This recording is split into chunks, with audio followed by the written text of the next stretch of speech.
morning, students. In the previous class, I have given you the idea about the human alimentary canal, its various parts and the different glands. Today we shall be discussing about the role of the various parts. Although along with the related diagram of the human alimentary canal that will be discussed in the next video. Right now, I shall be going with the different parts right from mouth to the anus and what exactly happens into the different parts that we shall be discussing over here in the heterotrophic nutrition in human, that is the part 7 of the life process, of course. Now the first part, that was the mouth, or you can call it buccal cavity, where we have teeth, tongue, and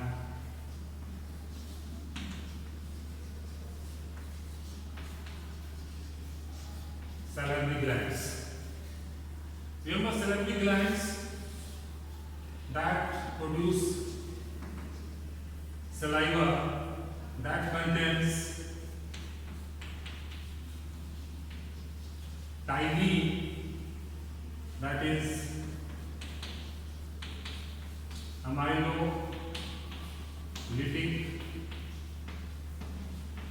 enzyme, and this amylolytic enzyme that acts on the starch to convert it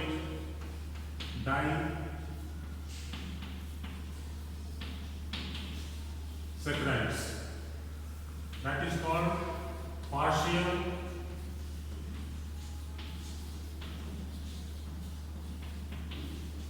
digestion of starch. Now this is the role of the saliva that contains chytin, what we call it amylolytic enzyme, that acts on the starch content into the food, and that turns into the disaccharides. Starch are the polysaccharides, and this is the partial digestion. This is not the complete digestion. Remember, your teeth and tongue play a very important role over here. That is, teeth helps to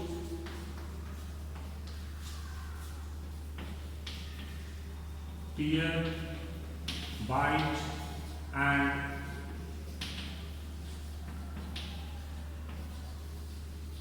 grind the food, because the food into the larger forms, they have got the less surface area as compared to the grinded food.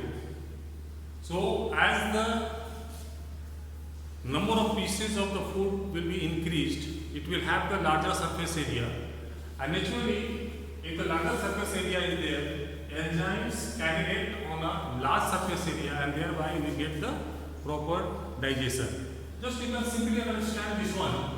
Suppose we have a cube of 2 units size. Now what is surface area? That is, each surface is having the 4 square unit. There are 6 surfaces, that is 24 square unit is the surface area. Now divide it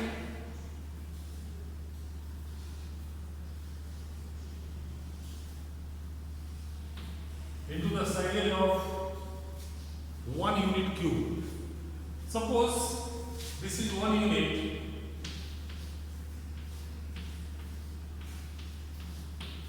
This cube is having 1 unit, 6 surfaces, that is 6 square unit is the surface area of each tube of 1 unit. And how many units are there? That is 1, 2, 3, 4, upper one and 4, lower one. That is 8. So 6 into 8, that is coming to 48 square unit. So just if I divide a food particle of this size, so naturally the surface area increases by 100%, that is, it becomes the double.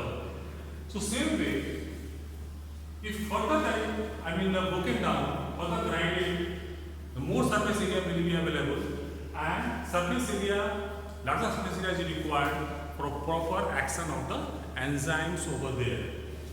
That's why we need to tear, bite and grind the food. And thereafter, what does the tongue do?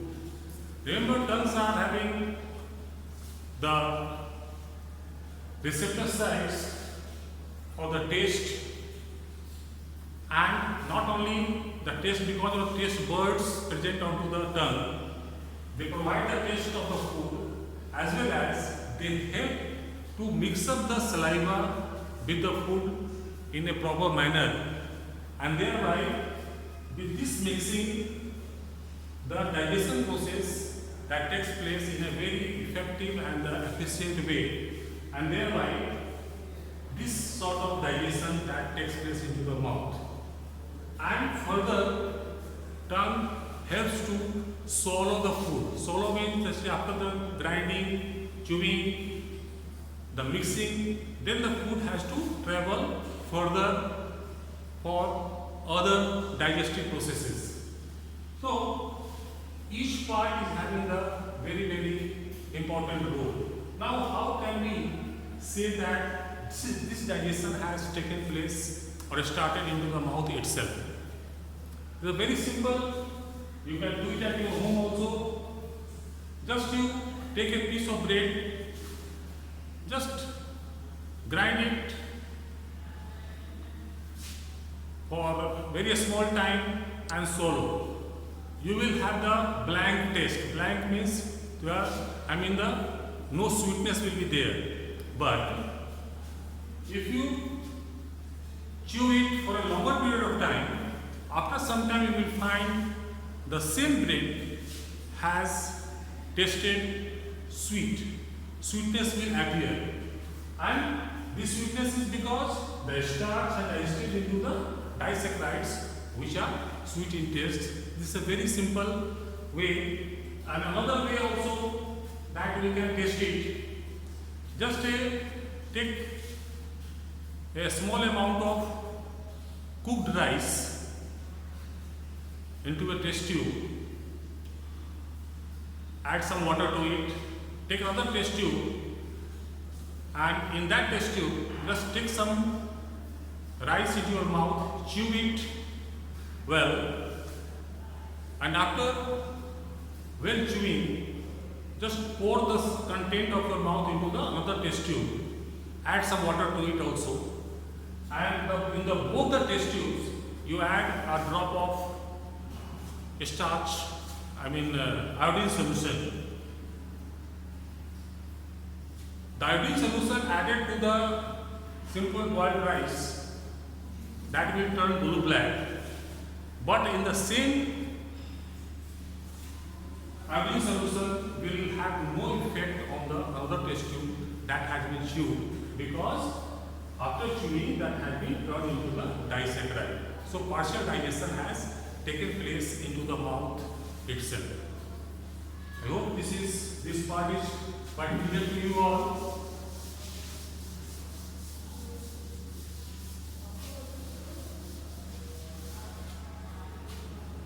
Next comes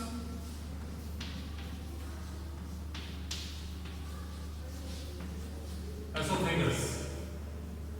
Esophagus is a pipeline that connects oral cavity, that is the mouth, to the stomach. Here digestive process doesn't take place, But one very important thing that occurs into the esophagus, that suppose this is the esophagus, and as soon as the chewed food into the mouth enters into it, and as soon as food comes in contact with the esophagus, suddenly a specific movement of the muscles of the esophagus start. That is constriction and relaxation. By constriction of this part, this will travel further and then it will relax.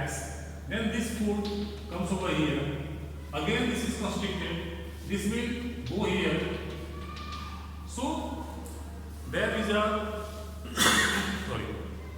periodic constriction and a relaxation of the muscles of the esophagus, and food travels fast downwards, and this is called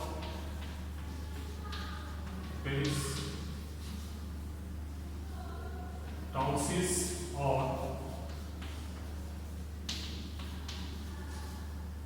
peristaltic movement. In fact, throughout the alimentary canal, when the food starts traveling, that goes on and food moves further, getting digested, moves further, getting digested, and so on, and afterward that is being ingested out.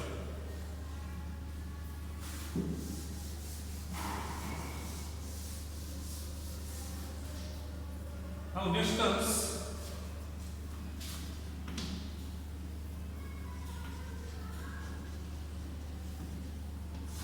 stomach. A stomach is a bag-like structure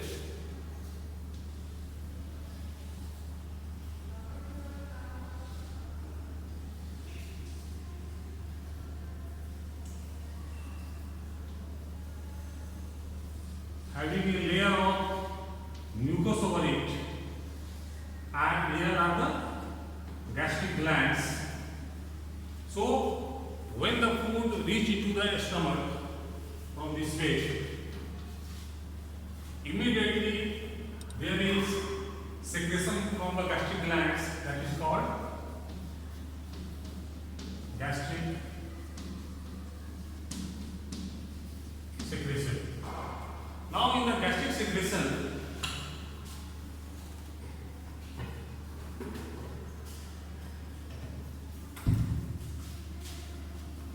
we have got two things, that is hydrochloric acid and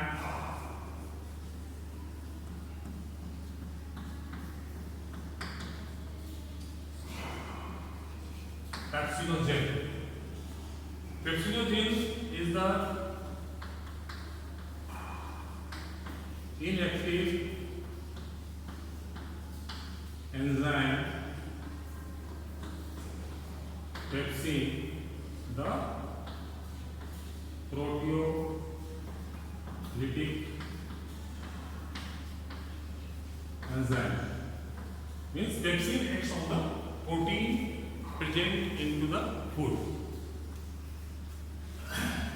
Now both HCl and the pepsinogen, they have got a very specific role, that HCl that makes the food acidic and acts on the pepsinogen to turn it active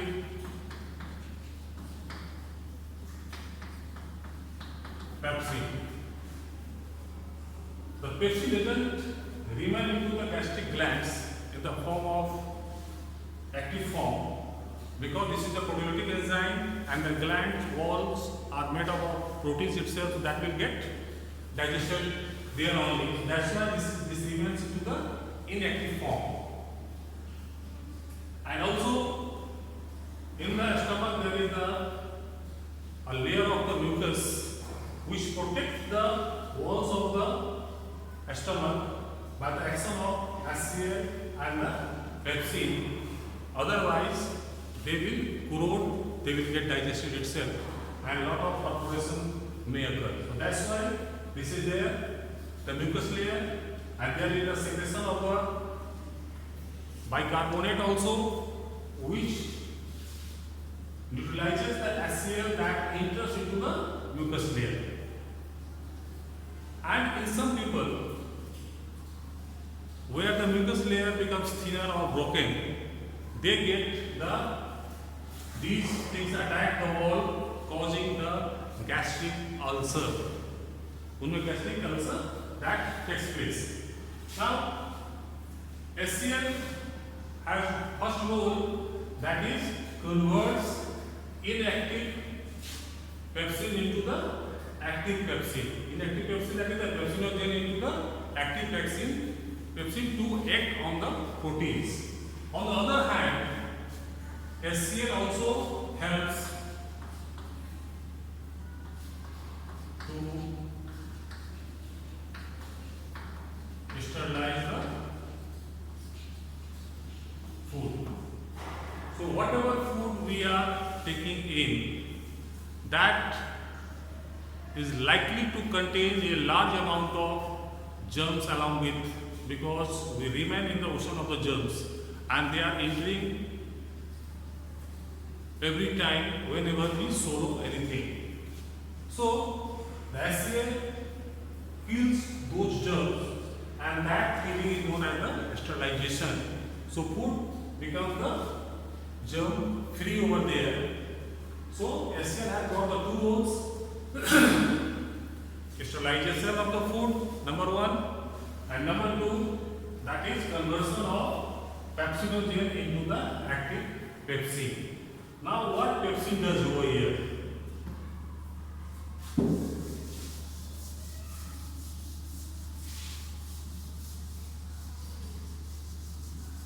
In the food, we have got another very important ingredient, that is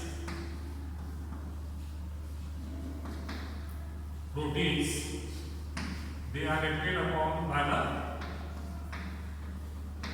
the pepsin and turns into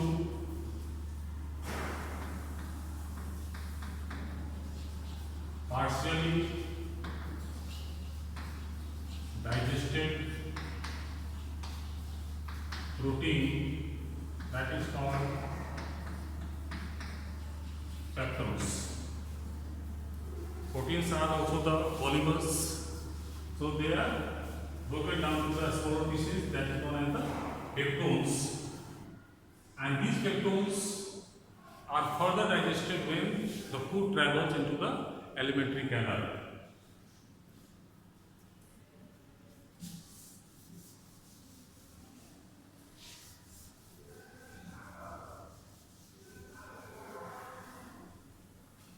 Now, after the stomach, there is a bend over there, what is known as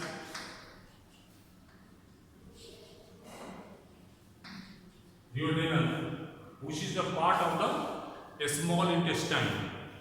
A small intestine in human beings are nearly 9 meters long.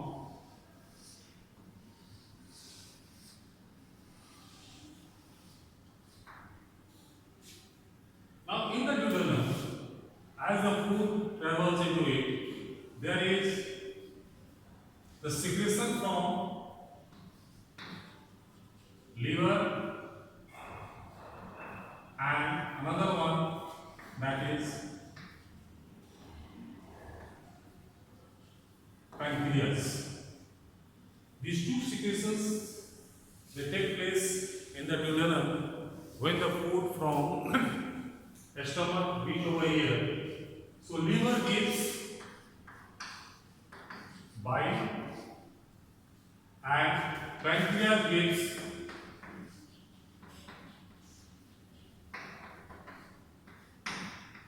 pancreatic juice that contains proteolytic enzyme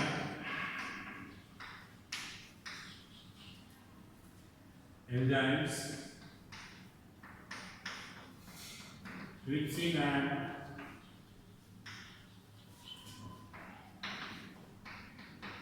chymotrypsin, and liver gives the bile. Both are having the important roles. And another one is pancreatic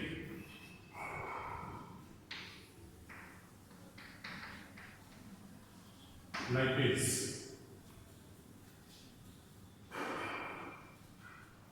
Now, in our food, apart from the starch, that is the carbohydrate and the protein, there is fat as well.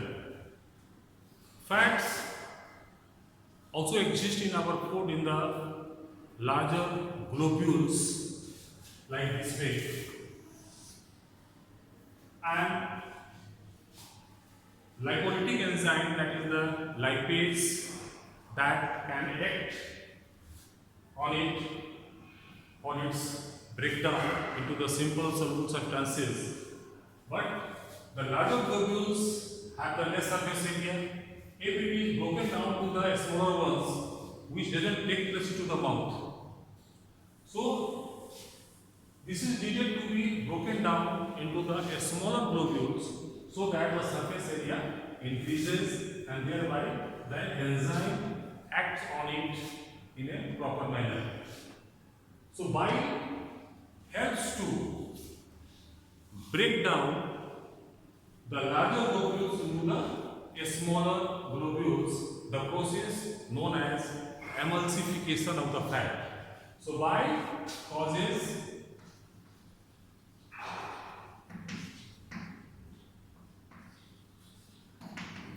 emulsification of fat. That means fat globules are broken down into the smaller pieces. This is one role. Another role that is bile is alkaline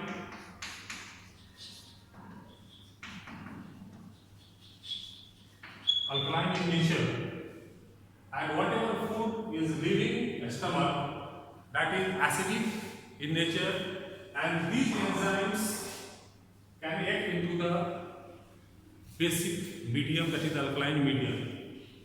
So this alkaline nature of the bile that neutralizes the food and makes it alkaline, so that these enzymes act on the food properly.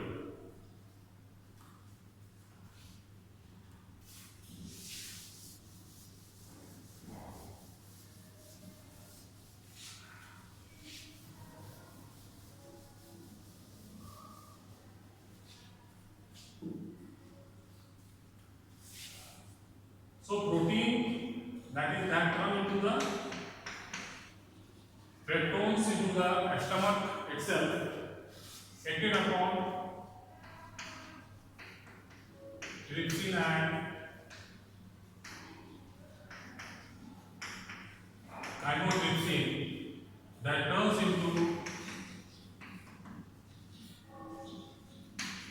amino acids, which are simple soluble substance that can be absorbed. So food, when it travels in the small intestine, there is the final secretion of the intestinal juice. Here it gives intestinal juice called succus entericus. This succus entericus contains, that is, amylolytic enzyme, proteolytic enzymes, and the lipolytic enzymes. Means it has got the enzymes for all the three major parts of the food, that is carbohydrate, proteins, and the fats. So any remaining part of the carbohydrate, protein, or the fat, if it is there, they are acted upon by the succus entericus, and finally they are converted into the simple soluble substances. So simply we can say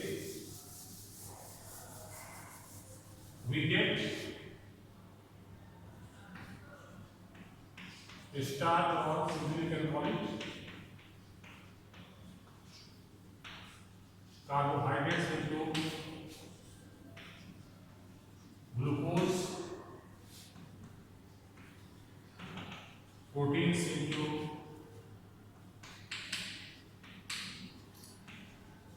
amino acids, and fats into fatty acids and glycerol, which are simple soluble digestion products which get absorbed into in the end of the small intestine. In the end of the small intestine have got specific structures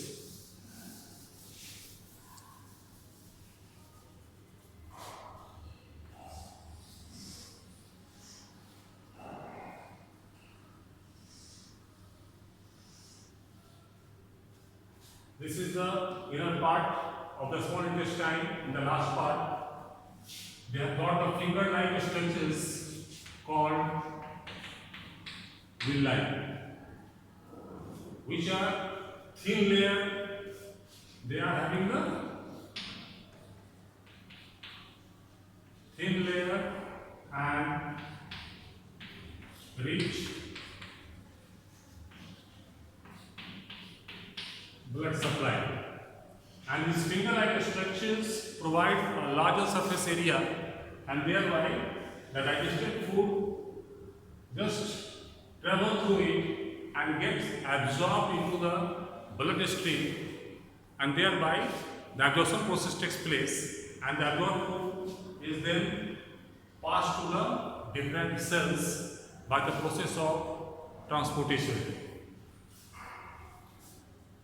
And the remaining part of the undigested food or the excess food which has not got digested, they further travel into the large intestine where the excess of water is getting absorbed, and the remains, they are just removed from the body through the anus, what is called ejection. So this way the digestion takes place into the alimentary canal. Just try to learn the various effects, the advantages of the different kinds of structures, and thereafter in the next class I shall be discussing about the diagrammatic sketch, and thereby we will complete this part, that is the heterotrophic nutrition in human being. So thank you for today.